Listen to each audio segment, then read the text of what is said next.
Hello friends. CMA CS संगीत Saurabh this side. तो vacancy आई हुई है Rajasthan cooperative recruitment board Jaipur की तरफ से। और इसमें वेरियस पोस्ट के लिए इसमें वैकेंसी आई हुई है।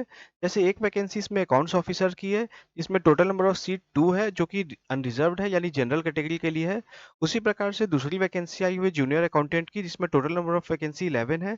जिसमें से कि एक सीट ईडब्ल्यूएस के लिए है, 5 सीट जनरल के लिए है, एक सीट जनरल कैटेगरी की विमेन के लिए है, एक सीट एससी के लिए है, एक सीट एसटी के लिए है और 2 सीट बैकवर्ड कास्ट के लिए है। और जहाँ तक ऑनलाइन एप्लीकेशन का सवाल है, इन्होंने बता रखा है कि आपको ऑनलाइन एप्लीकेशन फाइल करनी है, जिसका उन्होंने यूआरएल दे रखा है। तो इस यूआरएल पे आप जाएं और जाके आप ऑनलाइन एप्लीकेशन sso.rajasthan.gov.in यहाँ पर जाके आप ऑनलाइन एप्लीकेशन आप फाइल कर सकते हैं।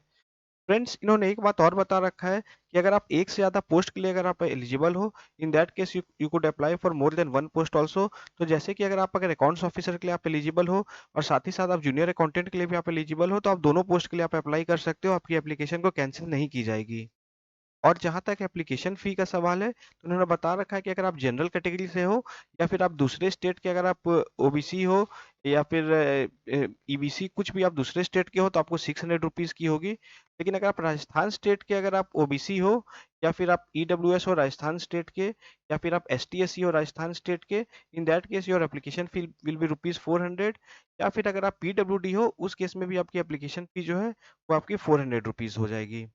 और जहाँ तक time and place of examination का सवाल है, तो उन्होंने बता रखा है कि आपकी जो ऑनलाइन एग्जामिनेशन जो होगी वो आपके दिसंबर महीने में होगी। और ये उन्होंने एग्जामिनेशन सेंटर इन्होंने बता रखा है, जो कि मैं वीडियो के बाद में आपको बताऊंगा कि ये कौन कौन से एग्जामिनेशन सेंटर है। तो फ्रेंड्स, वो राजस्थान के एग्जामिनेशन सेंटर है, तो वहाँ पे ही इनकी एग्जामिनेशन कंडक्ट करवाई जाएगी। और जहाँ तक ऑनलाइन एप्लीकेशन का सवाल है फ्रेंड्स, तो ये 18 अक्टूबर 2023 से इनकी ऑनलाइन एप्लीकेशन स्टार्ट हो जाएगी और इनकी closing date of application will be 17 November 2023। और जहाँ तक सिलेबस का सवाल है फ्रेंड्स, तो इन्होंने बता रखा है कि अगर आप अकाउंट्स ऑफिसर के लिए आप अप्लाई करते हो, तो सबसे पहले इसमें आपकी एजुकेशन क्वालिफिकेशन आपकी bachelor degree in in commerce with first division, मतलब आप आपने अगर बीकॉम कर रखा है विद फर्स्ट डिवीजन। और साथ ही साथ अगर आपने सीए या फिर सीएमए इंटरमीडिएट अपने एग्जामिनेशन पास कर रखा है, तो फिर आप एलिजिबल हो अकाउंट्स ऑफिसर पोस्ट के लिए अप्लाई करने के लिए।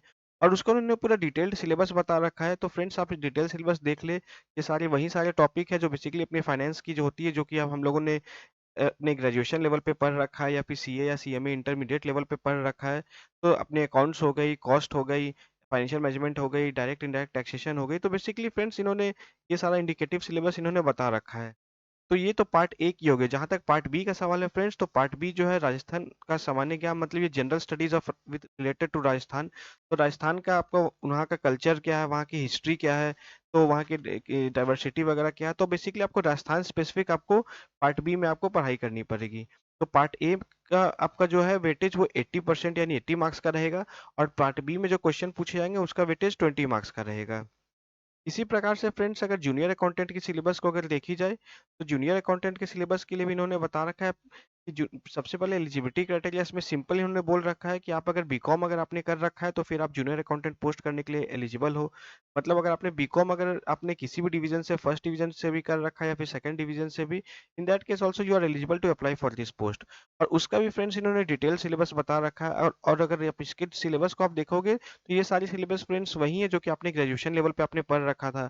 तो जैसे सप्लाई चेन मैनेजमेंट हो गई या फिर आपके अकाउंटिंग हो गई, बजटिंग हो गई, टीडीएस टीसीएस हो गई। तो ये सारी सिलेबस वही है जो कि आपकी ग्रेजुएशन लेवल में आपकी जो आपने पढ़ रखा था। साथ ही साथ पार्ट बी में भी आपको सेम चीज़ पढ़ाई करनी पड़ेगी कि आपको राजस्थान का आपका कल्चर, नॉलेज, हिस्ट्री, इन सारी चीज़ों से रिलेटेड।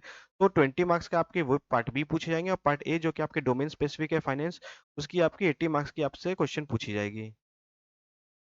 और जहाँ तक क्वेश्चन में आपका नेगेटिव मार्किंग का सवाल है, तो उन्होंने बता रखा है कि फ्रेंड्स आपके मल्टीपल चॉइस क्वेश्चन आपके पूछे जाएंगे। उसमें 4 ऑप्शन आपको दिया जाएगा, जिसमें से एक ऑप्शन आपकी सही होगी। और हर सही आंसर पर आपको 1 मार्क्स अवार्ड किया जाएगा। और अगर आपने और साथ ही साथ इन्होंने बता रखा है कि इसमें कोई नेगेटिव मार्किंग नहीं है, यानी अगर आपने कुछ गलत भी अगर आंसर कर दिया, तो इन दैट केस ऑल्सो आपकी कोई नेगेटिव मार्किंग आपकी होगी नहीं। तो आप आराम से आप सारे क्वेश्चन को आप अटेम्प्ट कर सकते हो। और जहाँ तक इसमें पासिंग का क्राइटेरिया सवाल है, तो उन्होंने बता रखा है कि अगर आप 33% आपको ऑनलाइन एग्जामिनेशन में आपको लानी पड़ेगी, आपको पास होने के लिए मिनिमम इतनी मार्क्स लानी पड़ेगी। हालांकि अगर आप S T S C category से बिलोंग करते हो, तो आप 28% मार्क्स भी अगर आप लाते हो, तो भी आपके जो आप जो रिक्रूटमेंट प्रोसेस में है उसके हिस्से में आप बने रहोगे। एक फ्रेंड्स इन्होंने बात और बता रखा है कि अगर आपकी सिलेक्शन अगर हो जाती है, तो फिर आपसे ये लोग बॉन्ड भी साइन कराएँगे that would range between rupees 25,000 to rupees 50,000 तो 25,000 से लेकर 50,000 के बीच में आपसे ये बॉन्ड साइन करवाएँगे, तो जो बॉन्ड आपको एग्ज़ीक्यूट करनी पड़ेगी फ़ेवर ऑफ राजस्थान कोऑपरेटिव। और जहाँ तक मैंने पहले भी बता दिया था एजुकेशन क्वालिफ़िकेशन का सवाल है, अकाउंट्स ऑफ़िसर के लिए आपको बीकॉम में फर्स्ट डिवीज़न होनी चाहिए, साथ ही साथ सीए या सीएमए इंटरमीडिएट होनी चाहिए। उसी प्रकार से जूनियर अकाउंटेंट के लिए आपको बीकॉम डिग्री आपकी होनी चाहिए। और जहाँ तक एज लिमिट का सवाल है फ्रेंड्स, तो इसमें अपर एज लिमिट 40 इयर्स है, तो अगर आप 40 इयर्स या उससे बिलो अगर आप हो, तो फिर आप इस पोस्ट के लिए आप अप्लाई कर सकते हो।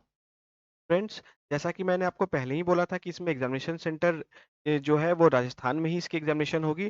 तो फ्रेंड्स इन्होंने 9 एग्जामिनेशन सेंटर इन्होंने बता रखा है अजमेर, अलवर, बीकानेर, जयपुर, जोधपुर, कोटा, सीकर, श्रीगंगानगर और उदयपुर। तो फ्रेंड्स आप अपने एग्जामिनेशन सेंटर देख ले या फिर अगर आप किसी दूसरे स्टेट के कैंडिडेट हो या फिर आप राजस्थान के हैं तो आप नियर बाय एग्जामिनेशन सेंटर आप अपने सेलेक्ट कर ले एग्जामिनेशन फॉर्म भरने के समय। तो ये आपके फ्रेंड्स ये 9 एग्जामिनेशन सेंटर है जहाँ पे आपकी एग्जामिनेशन जो है रिटन एग्जामिनेशन वो कंडक्ट करवाई जाएगी। और जहाँ तक पे स्केल का सवाल है फ्रेंड्स, तो अगर आपके अकाउंट्स ऑफिसर में अगर आपकी सिलेक्शन होती है तो आपकी लेवल 14 में आपकी सिलेक्शन की जाएगी, जहाँ पे पे बैंड आपकी जो है वो थर्ड पे बैंड होगी। तो इसमें आपकी 15,600 टू रुपीज़ 39,100 की आपकी बेसिक होगी, ये पे स्केल होगी। और प्रोबेशन पीरियड में फ्रेंड्स आपको 39,300 रुपीज़ पेमेंट किया जाएगा। और जैसे ही आपकी प्रोबेशन पीरियड खत्म होगी तो आप ये पे स्केल पे आप एब्जॉर्ब हो जाओगे। उसी प्रकार से फ्रेंड्स जूनियर अकाउंटेंट की देखी जाए तो आपको लेवल 10 में आपकी सिलेक्शन की जाएगी और इसमें आपकी पे स्केल होगी 93,300 टू रुपीज़ 34,800। ये पे बैंड पे आपको एब्जॉर्व किया जाएगा। लेकिन प्रोबेशन पीरियड में फ्रेंड्स आपको 23,700 रुपीज़ का पेमेंट किया जाएगा और प्रोबेशन पीरियड जैसे खत्म होगी तो आपको इस स्केल पे एब्जॉर्व कर ली जाएगी। और जहाँ तक आपकी प्रोबेशन का सवाल है तो फ्रेंड्स इन्होंने बता रखा है कि 2 साल की आपकी प्रोबेशन है। तो जैसे ही आपकी 2 साल की प्रोबेशन आपकी खत्म होगी उसके बाद आप ये रेगुलर स्केल पे आप इसमें आपकी सिलेक्शन आपकी हो जाएगी। तो फ्रेंड्स एक बार आप अपने सारे एलिजिबिलिटी क्राइटेरिया को आप देख लें। अगर सीए इंटर है या फिर आप सीएमए इंटर है और आपने अगर फर्स्ट डिवीजन अगर आपने ला रखा है अपने ग्रेजुएशन लेवल पर, तो इन दैट केस आप अकाउंट्स ऑफिसर के लिए अप्लाई कर सकते हो। या फिर अगर आपने अगर फर्स्ट डिवीजन नहीं लाया या फिर आप सिंपल अगर आप बीकॉम आपने कर रखा है तो आप जूनियर अकाउंटेंट के लिए अप्लाई कर सकते हो। फ्रेंड्स दोनों में पे स्केल काफ़ी अच्छा है और ये परमानेंट जॉब है। तो फ्रेंड्स अगर आप एलिजिबिलिटी क्राइटेरिया अगर आपकी अगर मीट होती है तो आपको जरूर से इस पोस्ट के लिए इस वैकेंसी के लिए आपको अप्लाई करनी चाहिए। Friends this is all government job updates for as of now. Very soon I'll come up with updates on another government job vacancies. Till then, take care and subscribe our channel. Thank you.